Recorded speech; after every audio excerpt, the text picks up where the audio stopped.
सभी को नमस्ते। मेरा नाम दिव्या यादव है। आज हम थायराइड के विषय में चर्चा करेंगे। थायराइड आधुनिक जीवन शैली की वजह से होने वाला एक रोग है। थायराइड ग्लैंड एक स्मॉल ऑर्गन है जो हमारे नेक के विंड पाइप के राउंड रैप होता है। इसकी शेप बटरफ्लाई जैसी है। जब हमारी थायराइड ग्लैंड थायरोसिन नाम का हार्मोन रिलीज करती है और जब एक्सेस अमाउंट में ज्यादा अमाउंट में रिलीज करती है तो हाइपरथायराइडिज्म होता है, और जब स्मॉल अमाउंट में रिलीज करती है तो हाइपोथायराइडिज्म हो जाता है। इसीलिए हमारी थायराइड ग्लैंड बैलेंस अमाउंट में जब हार्मोन रिलीज करेंगी तो हमारे शरीर के लिए अच्छा रहता है। थायराइड हमारे शरीर के फैट, प्रोटीन, कार्बोहाइड्रेट को बैलेंस करती है, हमारे शरीर में कंज्यूम कराती है, हमारे शरीर को एनर्जी देती है। दिस मीन्स थायराइड कंट्रोल और मेटाबॉलिज्म। जब थायराइड ग्लैंड जरूरत से ज्यादा हार्मोन रिलीज करती है तो हमारे शरीर को ज्यादा एनर्जी लगानी पड़ती है। इसकी वजह से जल्दी टायर्डनेस आती है और आपका वेट लूज होता है, हार्ट बीट बढ़ जाती है और आप नर्वस फील करते हैं। जब थायराइड ग्लैंड कम अमाउंट में हार्मोन रिलीज करती हैं तो आपका वेट गेन होता है, आप आलसी हो जाते हो, आप टायर्ड फील करते हो, कभी कभी आप ठंडी चीजें सहन नहीं कर पाते हो।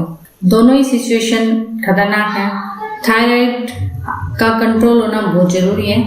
थायराइड के कंट्रोल नहीं होने पे हमें अनेक बीमारियां हो सकती हैं, इसलिए थायराइड को बैलेंस करना बहुत जरूरी है। थायराइड को बैलेंस करने के लिए आप डेली योगाभ्यास करें। अगर हम अपना थायराइड बैलेंस रखते हैं तो हमारा मेटाबॉलिज्म बैलेंस रहता है, स्ट्रॉन्ग बनता है और हम कई बीमारियों से बच सकते हैं। इसलिए थायराइड को कंट्रोल करना बहुत जरूरी है। थायराइड का कंट्रोल हम योगाभ्यास से कर सकते हैं।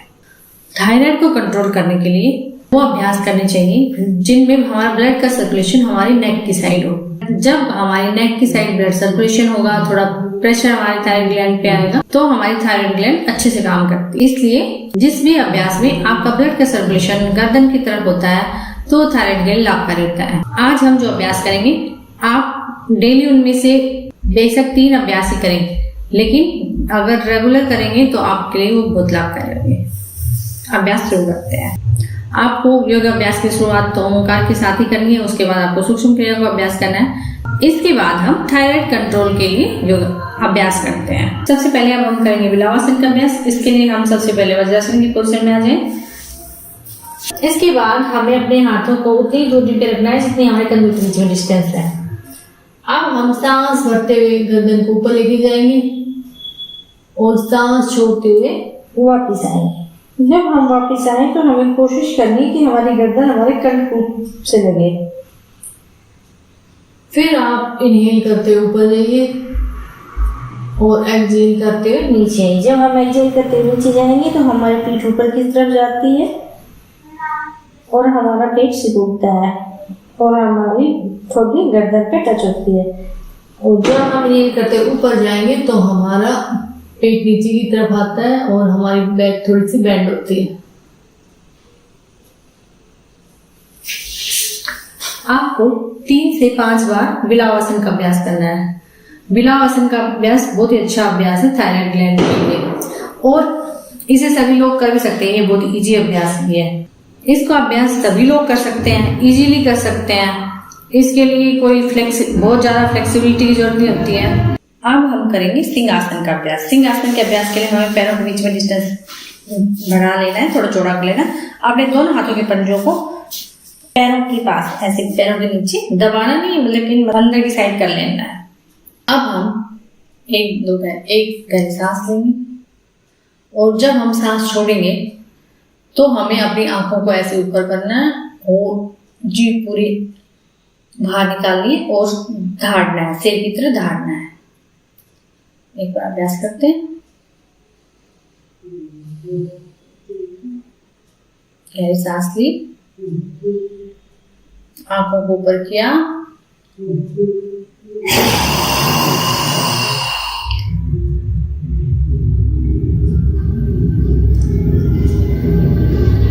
इसके बाद अपने मुंह को बंद कर लेना है और रिलैक्स हो जाना है। ऐसे सिंहासन का अभ्यास आपको 3 से 5 बार करना है। सिंहासन के अभ्यास से आपकी जो गले की थायराइड ग्रंथि है उनका बहुत अच्छे से अभ्यास होता है और उनमें काफी अच्छी स्ट्रेंथ आती है। क्योंकि इसका पूरा फोकस यहाँ ग्लैंड पर ही होता है, इसलिए ये बहुत अच्छा अभ्यास है। आप 3 से 5 बार जरूर सिंहासन का अभ्यास कीजिए और लाभ पाएं। सिंहासन के अभ्यास के बाद अब हम करेंगे उष्टासन का अभ्यास। उष्टासन के अभ्यास के लिए हम अपने घुटनों पे आ जाएं। जिनकी फ्लेक्सिबिलिटी कम है तो अर्धउष्टासन का अभ्यास करें। अपने कमर पर दोनों हाथ रखें और सांस भरते हुए पीछे जाएं। कुछ सेकंड में रुकें और फिर वापस आए। शुरुआत के लिए आप अर्धउष्टासन का अभ्यास भी करेंगे तो भी आपको बहुत लाभ होगा। जब आपकी फ्लेक्सिबिलिटी अच्छी हो जाए तो आप पूर्ण उष्टासन का अभ्यास कीजिए। उसके लिए हम अपने घुटनों पर आएंगे। सबसे पहले हम अपना राइट हैंड पीछे ले जाएंगे, इनहेल करते हुए राइट हैंड पीछे ले जाएंगे और अपनी एडी को पकड़ेंगे। उसके बाद लेफ्ट हैंड पीछे लेके जाएंगे और अपनी दूसरी एडी को पकड़ेंगे और यहाँ पर हमें गहरी गहरी सांसें लेते रहना है। सारा ब्लड का सर्कुलेशन आपकी नेक की तरफ जा रहा है। आप गर्दन की अच्छी मसाज हो रही है।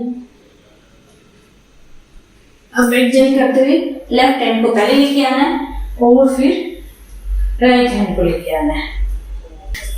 इसके बाद आप गुरु प्रणाम कीजिए। दोनों हाथों को सामने फैलाइए, माथा जमीन पर लगाइए और गहरी गहरी सांसें लीजिए।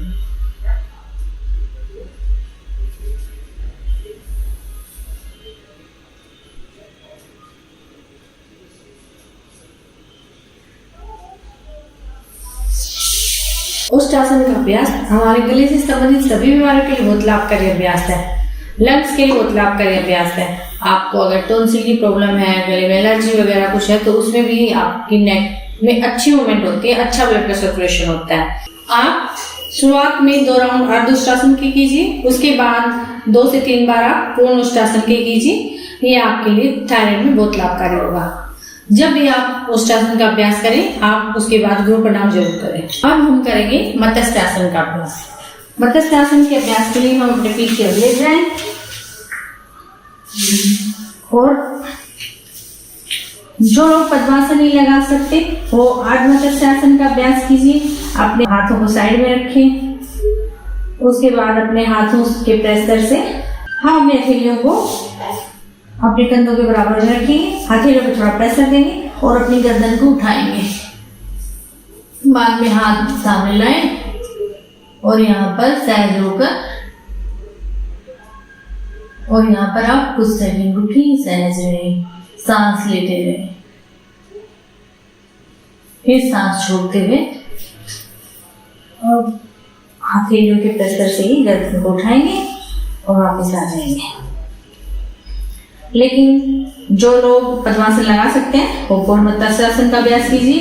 इसके लिए आप अपने दोनों पैरों को उठाइए और पूर्ण पद्मासन लगाइए। पद्मासन के बाद हमें अपने दोनों हाथों को कंधों के बराबर में रखना है और गर्दन को उठाना है। इसके बाद हमें अपने अंगूठी को पकड़ लेना है और यहाँ पर भी गहरी गहरी सांसें लेते रहना है। थायराइड के लिए बहुत ही लाभकारी अभ्यास है। थायराइड के साथ साथ ये आपके चेहरे पे चमक भी लाता है। आपकी आईज के लिए भी अच्छा अभ्यास है क्योंकि सारा ब्लड का सर्कुलेशन आपके चेहरे की तरफ आता है। उसके बाद आप इन दोनों हाथों को फिर से कंधों के बराबर में लाएं और प्रेशर से अपनी गर्दन हटा लें और फिर अपना पद्मासन खोल लें और दोनों हाथों को साइड में रखें और यहाँ पर आप गहरी गहरी सांस लेते हैं। मत्स्यासन के बाद अब हम करेंगे सेतुबंधासन का अभ्यास। सेतुबंधासन का अभ्यास आपको रिलैक्स भी करेगा। सेतुबंधासन में भी हमारे यहाँ पर काफी अच्छा स्ट्रेस आता है। सेतुबंधासन करने के लिए हमें अपने घुटनों को मोड़ लेना है। अपने दोनों हाथों से अपने एड़ियों को टच करना है। एंकल को पकड़ना चाहे तो एंकल को पकड़ सकते हैं और जो नहीं पकड़ना चाहे वो सिर्फ हाथों को ऐसे जमीन पर भी रख सकते हैं, कोई इशू नहीं है। आप बस जितना सहजता के साथ कर सकें वो अभ्यास जरूर करें। इसके बाद हमें इनहेल करते हुए अपने हिप्स को ऊपर उठाना है। जितना ऊपर आप ले जा सकते हो लेके जाओ। और देखो अभी यहाँ पर आपके गले पर काफी अच्छा दबाव आता है, थायराइड ग्लैंड्स पे काफी अच्छा दबाव आता है। इससे आपके हार्मोन्स अच्छे से बैलेंस होते हैं।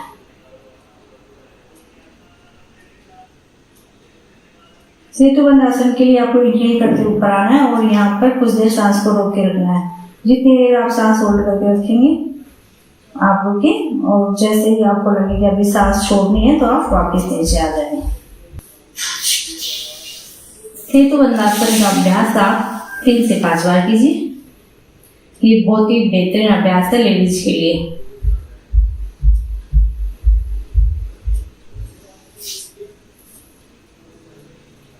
इसके बाद आप थोड़ा सा कुछ सेकंड के लिए शवासन कीजिए।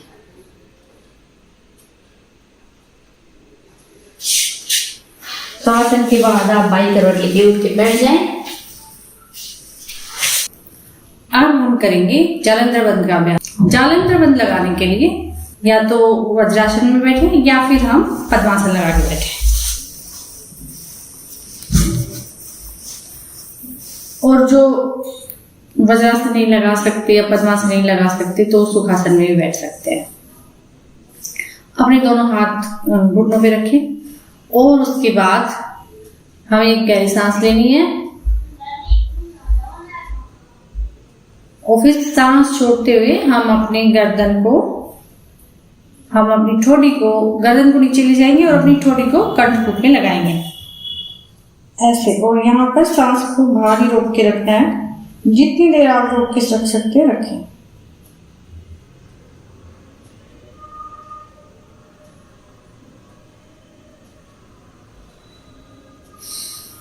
जब आपको लगे कि आपको नई सांस लेनी है तो आप नई सांस लें और फिर अपनी चिल्लो हटा दें। जब हम अपनी गर्दन को नीचे झुकाते हैं और अपनी ठोड़ी को कंठ पे लगाते हैं तो हमारी चिल्लो हो जाती है, हमारे यहाँ पे सांस रुक जाता है और सारा प्रेशर, सारा ब्लड का सर्कुलेशन, सारा फोर्स हमारा यहीं पे होता है। तो उसकी वजह से आपकी थायराइड ग्लैंड की काफी अच्छी मसाज होती है।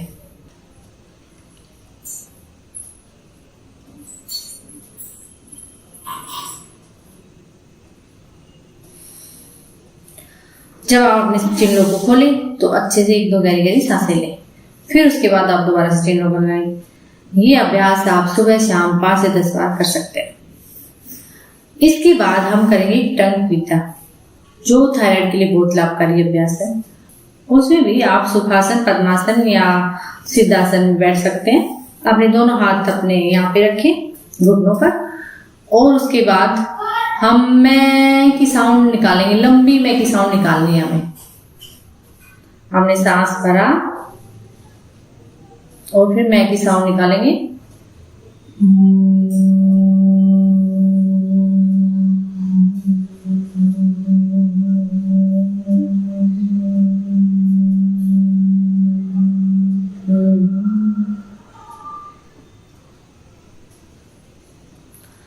जितनी देर हम मैं की साउंड निकाल सके उतनी देर तक हमें अपनी गर्दन को ऊपर लेके जाना है और गर्दन को नीचे लाना है। ठोड़ी को अपनी कंठ में लगाना है और ऊपर लेके जाना है। लेकिन हमें गर्दन को ही मूवमेंट देना है, हमें अपने शरीर को ऐसे नहीं झुका लेना है, सिर्फ गर्दन को मूवमेंट देना है। ये टंग पीता थायराइड में बहुत लाभकारी है। इससे हमारे गले की जो ग्रंथियां होती है उनको अच्छी स्ट्रेंथ मिलती है। ये थायराइड के साथ साथ टॉन्सिल में भी बहुत लाभकारी है और आपके स्वर को भी अच्छा बनाती है।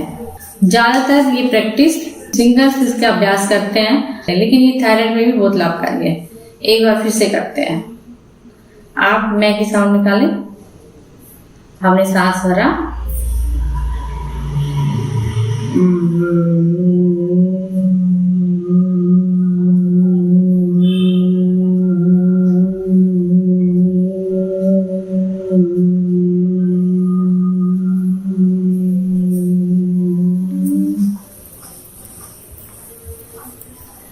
जितनी देर आप नेक की साउंड निकालें, जितनी सहजता के साथ निकालें आप उतनी देर रहें और अपनी नेक को मूवमेंट देते रहें। ये अभ्यास आप 5 से 10 बार कर सकते हैं। जब किसी को ज्यादा थायराइड की प्रॉब्लम हो तो वो इसका अभ्यास बढ़ा सकते हैं, अदरवाइज ये 5 से 10 बार बहुत ही अच्छा अभ्यास है। इससे ज्यादा की आपको जरूरत नहीं है। इन सभी आसनों के अभ्यास के बाद और टंग की विद्या के अभ्यास के बाद आप प्राणायाम का अभ्यास करें। थायराइड के लिए प्राणायाम के लिए हम एक अलग वीडियो बनाएंगे। हमें थायराइड को हल्के में नहीं लेना है। थायराइड बहुत सारी बीमारियों की जननी है। ये हार्ट अटैक का भी एक कारण होती है। थायराइड के लिए हमें ध्यान रखना है कि जिन चीजों से म्यूकस बनता है हमें वो चीजें नहीं खानी है। डिब्बाबंद चीजें नहीं खानी है। फ्रिज में रखी हुई ठंडी चीजें नहीं खानी है। और आप बार बार गर्म करके रीहीट करके जो खाना खाते हैं वो आपको बंद करना पड़ेगा। आप फ्रेश खाना खाइए। और शुगर आप बिल्कुल नहीं खाएं। आप शुगर की जगह गुड़, शक्कर और डेट्स का सेवन करें। हम फोन को देखने के लिए अपनी गर्दन को ज्यादा झुकाकर नहीं रखें। इससे भी आपका थायराइड इनबैलेंस होता है। टैबलेट थायराइड को कंट्रोल करती है लेकिन वो जड़ से खत्म नहीं करती। अगर आप चाहते हो कि आपकी थायराइड जड़ से खत्म हो तो आपको अपने खाने पीने पे ध्यान देना है और उसके साथ साथ योगाभ्यास भी जरूर करना है। अश्वगंधा, तावर, हल्दी, इन सब चीजों का सेवन कीजिए। आप लौकी का जूस पीजिए और आप धनिए को डेली थोड़ा सिलवट्टे पे कूट कर उसको उबाल कर उसका भी सेवन कर सकते हैं। धनिए का सेवन भी थायराइड में लाभकारी है। लेकिन अगर आप चाहते हैं कि हम इन बीमारियों से जड़ से खत्म करें, बिल्कुल दूर रहें, तो हमें अपनी लाइफस्टाइल में चेंज करना पड़ेगा। थायराइड की प्रॉब्लम सबसे ज्यादा लेडीज में होती है। उनके मूड सबसे ज्यादा स्विंग थायराइड की वजह से होते हैं। इसलिए लेडीज को अपने आप को हल्के में नहीं लेना है। उन्हें रोज अभ्यास करना है। इतना टाइम वो निकाल सकती है।